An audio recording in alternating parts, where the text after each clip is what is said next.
before I junk these tables up again, I have been wanting to get these maps framed underneath this thing for a while. I've been flattening them out. They came pre-creased, which kind of sucks. And what do I mean by pre-creased? I mean they come folded in the books themselves, so no matter what you do. And what do I mean by creases? Like this right here, I think you could try to iron them out, but I'm not gonna get that crazy.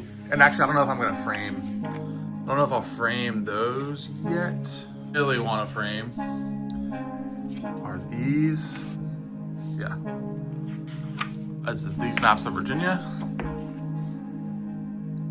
which is where I live, obviously. I specifically live in this part of Virginia, which I'm very excited for, and Moria, which is another one I'm very excited for. So really the plan is these two. Those I was just sliding out. Again, it sucks. They come in those binders, so they're creased pretty heavily. I tried to get them as flat as I could, but sometimes you just can't get the creases out because it just messes up the material. So there's things you can do, but it's just not worth the risk to me. I think those are good as they're. Okay, I want to make sure I wasn't crazy.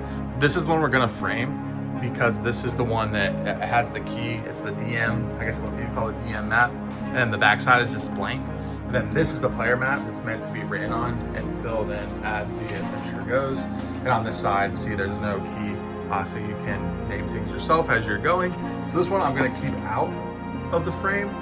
And then Moria over there, and this guy, that big frame I'm gonna save for something else. But I was trying to think of what I was thinking because it's been so long. These frames I just get from Michael's because every once in a while they do not just the 40% off, but like 70-75% off frames. So I got these for like $5 to $10. I think it was pretty crazy deal. So I just keep an eye out. That's what's the Crown and Skull ones in, is with the chainmail posters in. So here's my tip for these, right? I pop the back off. That's what that is. This is the sheet that shows you what size the frame is, and none of the frames really. I don't think any of them are like 1-to-1 matchups. So what I'm gonna do is I'll center it on here, and I'll put some tape down, and I'll just very small amount of tape it so it's centered onto this white thing, and then flip it around.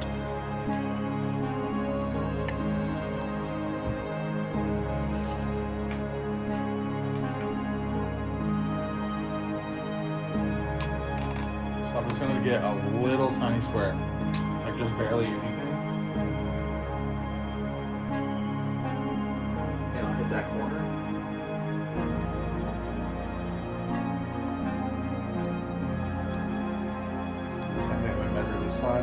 Okay, so now that's gonna keep the poster locked in place. What I'm gonna do now is I'm just folding this over, and now this corner, put it a little bit in. Hopefully you can see that. I don't want to go to the edge because it'll not make it maybe not as good. It'll what am I looking for? It'll hold better where it's at right now.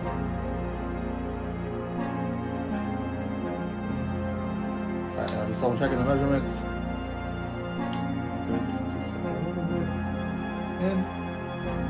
Alright, and now that this is locked in, I'm going to come back over here and do the same thing because I don't want the tape to be seen. And I probably shouldn't have even put this on the front right here. Alright, there we go. Okay, so now, close enough. And again, they make real backers, so you don't want the white. But my goal with this is to have this framed and protected as cheaply as possible, because I don't want to spend a ton of money on custom frames. I don't want to spend a ton of money on actually getting it mounted, because I could buy this whole other book. I could have a whole other thing, because this is going to keep it safe and protected. That masking tape will be easy to remove if I ever decide that I do want to do it the expensive way. There we go. Alright, so now just push all these back down. And sometimes if you're lucky, like the Crown and Skull poster was a perfect fit for the frame. So I just was able to line it up with a little bit of masking tape. The same thing I did with 2 of the corners, and it was just really easy. But see, here we have the white bands at the top and the bottom, which kind of sucks. But for me right now, it's more important that I can protect the mat than it is to have it super perfect. And that's not terrible. It's even. I think probably with the angle I'm at, it might be a little bit off on the camera, but in real life it's definitely even. So there's one, I'll do the other one. One more tip while I'm doing this second one. You'll see these are the mounting brackets. I'm gonna mount them this way, horizontally. You see, I'm gonna pull this out and I'm just gonna slide this straight up so I can slide it right back in and not worry about putting that on the bottom and having to redo everything over again. That's a problem. I didn't realize that it was a little bit too long, so that's probably why I got that big one. But that big one is gonna be way big. So, not sure, maybe I'll wait to do. So actually I was thinking about it, and I framed that one, and that one will be like my DM board. And then this one, I just went ahead and framed. I didn't use the white background. I thought it actually looked better with the brown. So I'm gonna remove the white off that one too, probably. And this one, I'll just I'll treat it like a dry erase board. So that way I can reuse this map for multiple campaigns, because I'm really excited about this. I wanna run a ton of it. Hopefully I'll get to do that soon. Moria, that's gonna look silly in that big boy. So Moria, I didn't realize was a weird size. So hopefully I can find a pre-made frame, but I mean, it's Moria, so I'll probably pay to get that one custom framed someday. Here, random project that's been on my to-do list for months, maybe a year. Probably not a year. No, definitely not a year, but months for sure. My 50-point Warmachine list is now primed. I just primed it black because I'm gonna be doing, I don't wanna rely on the zenithal anymore. For this specific project, because I'm going to be doing that kind of that volumetric style painting where I'm going to be painting in my own values. So I'll probably use the method of taking a picture of it with light on it and then using that as reference where everything should be. So that way I just have complete control over lighting on the model, which again, I think it'll be a good challenge for me. I maybe fix my 3D printer. So I had planned on starting to paint her today, but I was thinking, let me just get the 3D printer hopefully fixed, or at least working enough that I can finish off printing off everything I want for Trench Crusade.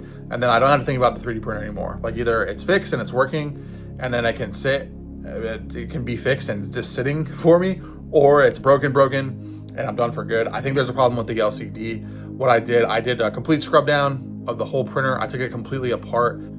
So I took the 3D printer apart. I think I found the problem. I thought my LCD was out, but what had actually happened is there was a hole in the film of that, and the way the lighting was in that section, I couldn't tell that there was a very thin cured layer of gray resin in between the LCD and the build plate. So I think I got really lucky, and I'm pretty sure the 3D printer is going to be totally fine, and I was just a dumbass. So if that's the case, the 3D printer will be working again, and I just want to get through Trench Crusade. And if it's not working again, half of the build plate should be good now. So I can at least hopefully limp through, print the rest of the stuff I want for Trench Crusade on that printer, and I'll probably be done with resin for a while. I'm out of resin.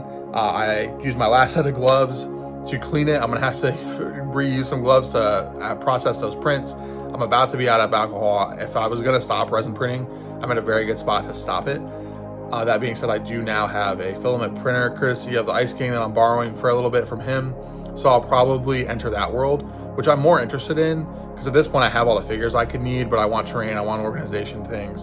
So that's gonna happen there. This is just a random, get a lot of small projects done. I've got my 50 points of Warmachine ready, 3D printer fixed, pictures framed, more cleaning done. So I mean, actually that was a ton of time, probably like 2 hours. The last 2 hours is what I spent to get to this point.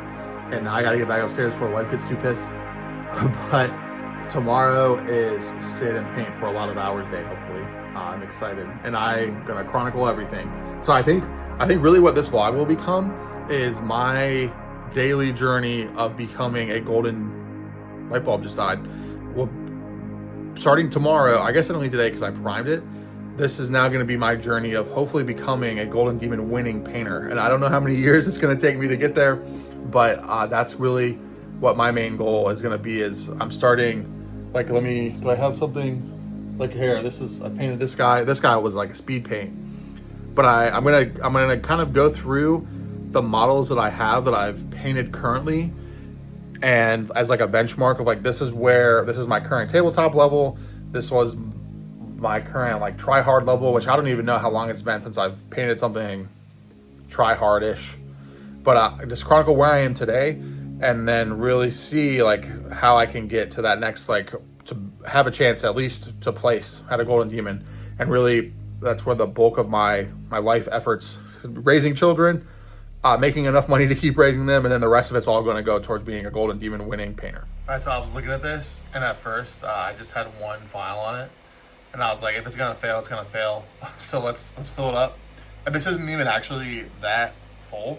I have about half a bottle of resin in here, so I didn't want to get too crazy on my resin usage. I think this is about half of what I have in there right now, so I think I'll definitely be good. I don't want them to fail because I run out of resin, so we'll see what we get. Okay, it's gonna be bedtime soon, and there's crazy reflections, but we have a fully successful print bed. So I'm about to go to bed, finally get some sleep, a decent amount of sleep for once.